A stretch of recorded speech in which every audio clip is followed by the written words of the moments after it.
Xin chào các bạn nhé, là mình Huy Chiba đây. Trong video ngày hôm nay mình sẽ giới thiệu 5 sự thật mà chỉ khi ở Nhật các bạn mới biết điều này.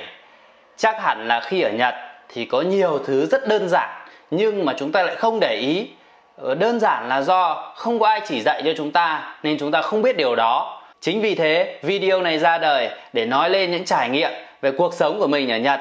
Và hy vọng nếu như các bạn ở Nhật xem video của mình, các bạn có thể áp dụng vào trong cuộc sống.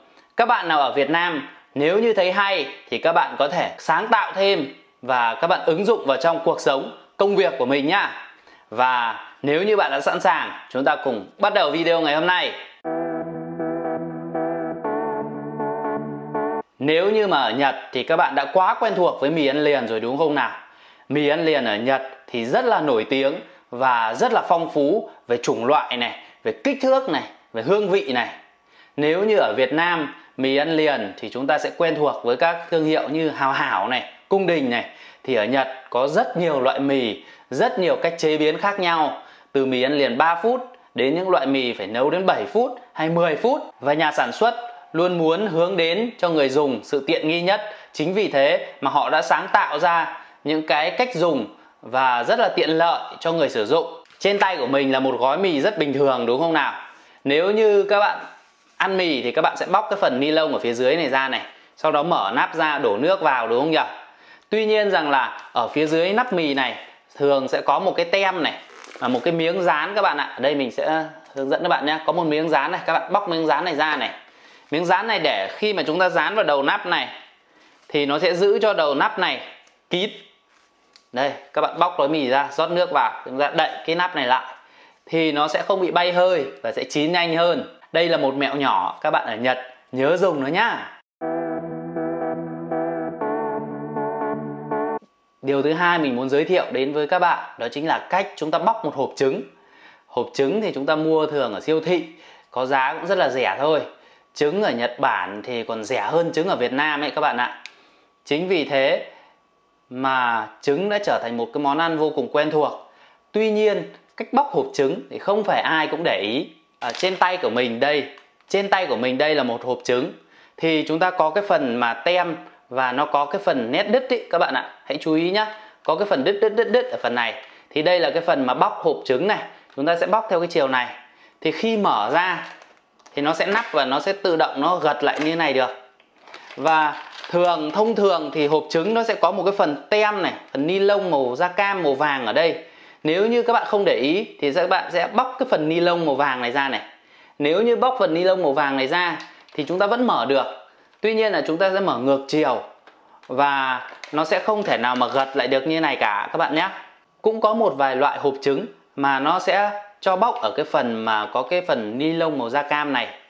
Tuy nhiên rằng là nếu như nó có cái phần gáy này mà làm cái phần đứt đoạn như thế này thì các bạn nhớ là hãy bóc ở phần đứt đoạn này nhá. Điều thứ ba mình muốn giới thiệu trong video này đó chính là về cách gọt hoa quả. Táo, lê hay các loại hoa quả bán ở Việt Nam thì ở Nhật Bản này cũng có bán. Ở Nhật Bản ăn cái gì thì ở Việt Nam cũng như vậy các bạn nhé. Tuy nhiên rằng về cách thưởng thụ và cách sơ chế thì lại có một chút khác biệt. Đơn giản là việc gọt hoa quả. Lấy ví dụ đây là quả táo và đây là con dao. Nếu như bạn ở Việt Nam thì chúng ta sẽ được học đó là gọt theo chiều tiến lên. Chỉ đơn giản bởi vì là bố mẹ chúng ta, anh chị chúng ta gọt theo cách đó. Nhưng nếu như khi sang Nhật bạn gọt theo cách tiến lên này thì người Nhật sẽ nói là okashina, có nghĩa là rất là kỳ cục. Và người ta sẽ nói là abunai na, abunai ố, có nghĩa là rất là nguy hiểm. Mày gọt tiến lên như thế thì sẽ xiên vào bụng tao mất.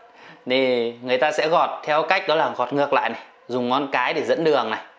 Thế nếu như là một người Việt Nam thì sẽ nói là gọt như thế thì rất là chậm. Thì cách gọt là tùy từng thói quen từng người, không có ai đúng, không có ai sai cả.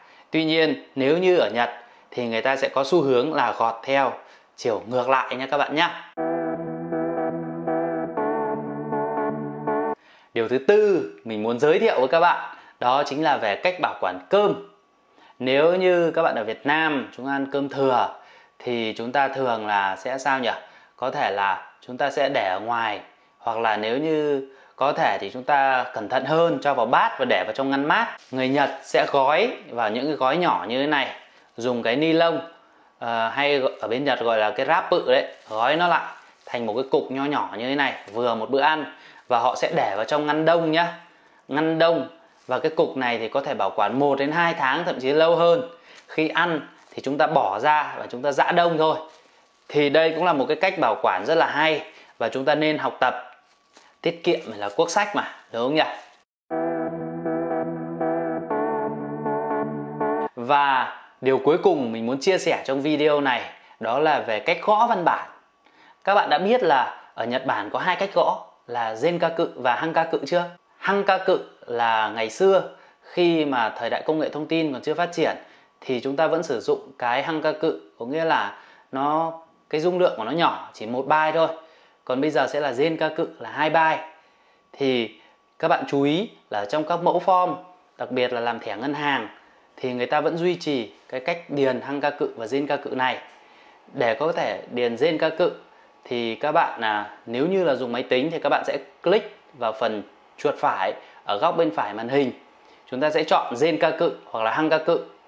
Nếu như là dùng điện thoại thì các bạn cũng có thể chú ý phần gõ gợi ý ở trên bàn phím, sẽ có phần hướng dẫn là Zenkaku hoặc Hankaku để cho các bạn có thể gõ. Và nếu như làm sai hướng dẫn thì chắc chắn bạn sẽ không thể nào hoàn thành được form đâu. Chính vì thế hãy chú ý Zenkaku và Hankaku nhé các bạn nhé. Và đó là 5 điều mà mình đã chia sẻ trong video ngày hôm nay và hy vọng rằng nó sẽ hữu ích với tất cả các bạn. Nếu như thấy video này hay thì hãy like, subscribe kênh YouTube của mình nhé. Xin chào và hẹn gặp lại.